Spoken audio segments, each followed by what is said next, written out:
Good morning. It's 10 a.m. on Monday, May 18th. My name is Katie Carter. I am the Emergency Response Specialist with the National Weather Service. One thing that I do want to say before we get going is that because next Monday is Memorial Day, a holiday, we will not be doing a live or an email briefing unless there is some active weather happening that day.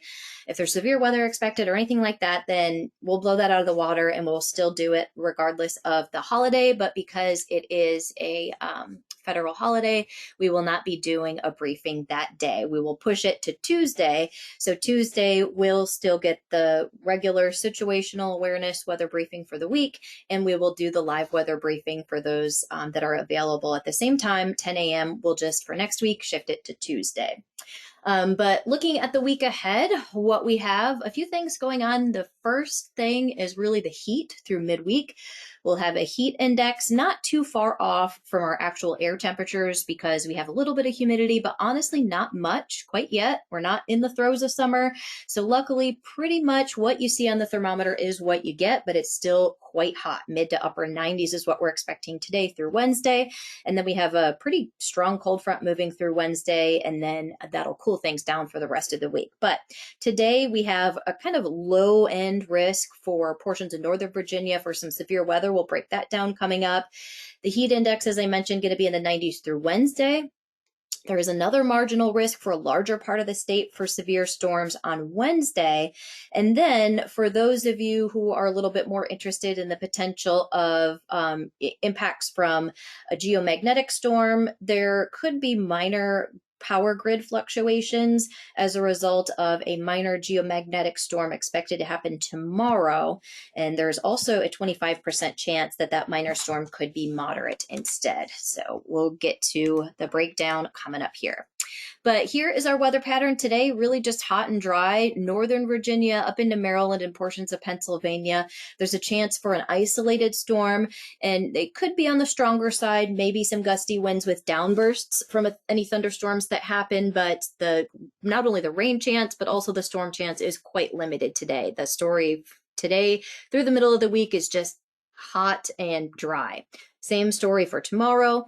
Wednesday, you'll see that cold front to our west approaching. So when it combines with the hot and a little bit humid air and brings in a much colder air mass, that is going to create a lot of instability in the atmosphere. And we do have a better chance, not only a larger area that could be influenced, a good part of the state, but we could also be seeing some stronger storms with Wednesday's potential. Rain lingers into Thursday, and although the severe weather threat will be behind us, there's actually a better chance for accumulating rainfall on Thursday compared to Wednesday. And then Friday, maybe a few lingering showers, but we're starting to clear things out by the end of the week. I wanted to just show you the breakdown for those interested. I'm not going to go through all of the nitty gritty here, but the left side of your screen shows the map of our high temperatures today. And then you'll notice the maximum heat index. So factoring in the humidity, it's not too much of a difference, only a few degrees at best difference. So it's good that we just don't have that summertime humidity, at least quite yet. The 3-day severe storm potential, as I mentioned, today's threat is limited just to portions of Northern Virginia, and we'll see some gusty winds out of the storms today. No severe weather threat tomorrow, but as I mentioned on Wednesday, it is a little bit more of a widespread threat. A good chunk of the Commonwealth outside of Southwest Virginia, and I would say roughly Tri-Cities and points south and southeast are under that marginal risk for severe storms on Wednesday as well. So focusing on today's threat. In Northern Virginia, the threat for severe weather is going to be from roughly 2 to 10 p.m. So we will see the heating of the day, warming things up, and then once the sun sets, as most severe weather events do, we'll lose the instability and thus lose the potential for strong storms. Wind gusts, really the only threat with these. We're not looking at hail, tornado threat, or even flooding with these. So that is what we're looking at. And there is a medium confidence that will have low impact. So it's kind of a moderate confidence. We're pretty confident that these will be low impact storms.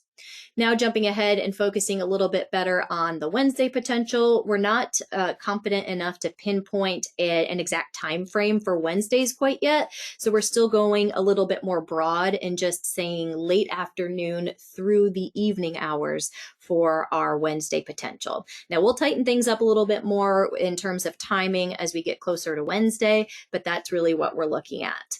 Now, Wednesday's threat will have not only strong winds of 45 up to 60 miles per hour, but we'll also add in the hail threat as well on Wednesday. So we might be seeing some thunderstorms that bring hail up to quarter size. So we will certainly keep updated. And if there are any changes, like if this gets bumped up a category from the Storm Prediction Center up to a slight risk, then certainly you will know about it. Temperature trend beyond today, you can see Tuesday and Wednesday just about the same, mid to upper 90s is what we're looking at. But then that strong cold front that brings us the storm chances on Wednesday is going to also bring much cooler air for Thursday and Friday. You'll notice that highs in, just north of Richmond, Hanover County and points north are only in the 60s to near 70 degrees and quite a bit warmer to our southern border with North Carolina bordering near 80 degrees, but still much cooler compared to what we'll see the next few days. In terms of rainfall accumulations, unfortunately, it's not going to be enough to put a dent in our drought, although the second half of the week does look a little bit better for that. So our rain chances today, almost minimal, just really not much at all. Most of the rain that you see on the left graphic of your screen is going to happen on Wednesday. And more rain Thursday and Friday lingering from the remnants of that cold front will bring us a more widespread statewide and heavier rainfall.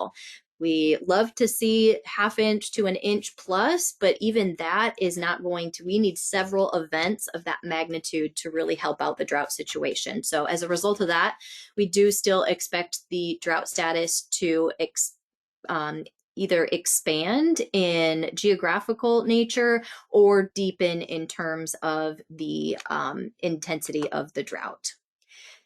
This just gives a more visual look of the cooler days that we have for Thursday and Friday, but going into Memorial weekend, you'll see that we bump back up. So, if you have plans or anything like that, it is going to be a lot warmer for the Memorial weekend. Saturday, Sunday, and Monday, we'll see 70s and low to mid 80s.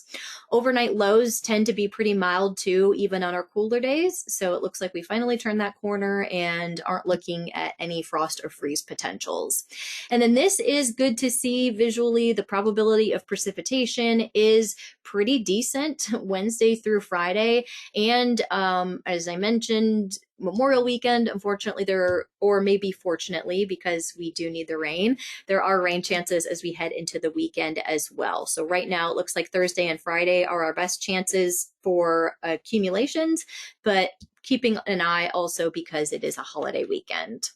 And this is the last thing that I'll leave you with. The Space Weather Prediction Center has put us under a G1, a minor storm tomorrow due to the KP index. The KP index is just a physical measure of the amount of essentially solar energy that comes from the sun. So it is going to spike tomorrow, really overnight, early morning. It's after midnight through the early morning tomorrow. And there is a chance that it could be greater than a G1 storm. There is a 25% chance that it could reach moderate. And a minor storm brings weak power grid fluctuations, or at least the potential for that. But that 25% chance of moderate does get us into a category where there might be some possibly transformer damage if we get into a higher category. So that's just something to monitor. Other than that, we will keep you updated on Thursday with another briefing, just the email. If there is a severe weather potential that increases on Wednesday, if we get up to slight risk, then we'll get updates around that. Otherwise, have a great week ahead.